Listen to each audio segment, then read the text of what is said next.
Many are asking the government to declare a state of emergency. Look, it's quite a disaster. I have a lot of goods to throw away, and for the whole market, it's the same. It's a disaster. This is the first time. I've never seen this before. I'm 45 years old, and I've never seen that. 25 years that I'm at the market, and I've never seen that. With both France and Italy's economies badly hit by the pandemic already, this is the last thing they needed. Paul Hawkins, BBC News. The new president of the Supreme Court has criticised the lack of judges from ethnic minority backgrounds at the country's highest court.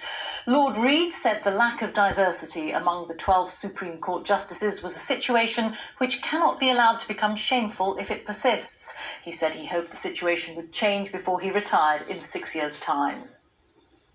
Britain is among 3 scientists who've been awarded this year's Nobel Prize for Medicine. British scientist Michael Houghton, along with US researchers Harvey Alter and Charles Rice, won the prize for their work in discovering the hepatitis C virus, which infects 70 million people a year and kills around 400,000. Football now, and last night saw 2 extraordinary games in the Premier League, with Liverpool and Manchester United conceding 13 goals between them. Joe Wilson takes a look back at last night's action. If you don't want to see what happened yesterday, well, as the saying goes, look away now. Liverpool's second-choice goalkeeper helped Aston Villa to their first goal. It's a partial explanation. But don't dwell purely on Liverpool mistakes. Aston Villa were too strong, too committed, too good. If you sort of try to block shots, then they sometimes end up going in. It's 3-1 to Aston Villa.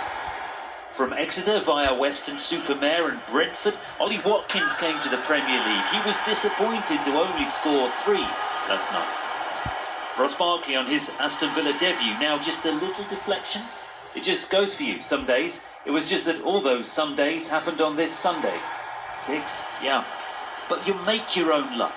And when Aston Villa have a player as good as Jack Grealish... And it's a magnificent 7. And this is really quite unbelievable. They were almost relegated last season. But that was weeks ago. It's a surreal experience, I suppose, because, as I said to the players in the dressing room, just you don't very often, get a performance and result like we have tonight against the champions. Who wants to lose 7-2? Years ago, we told ourselves we want to create history. That was history tonight, but obviously the wrong one. Manchester United had conceded 2 goals to Tottenham in the blink of a disbelieving eye, in the gallop of a Son run, while they still had 11 men.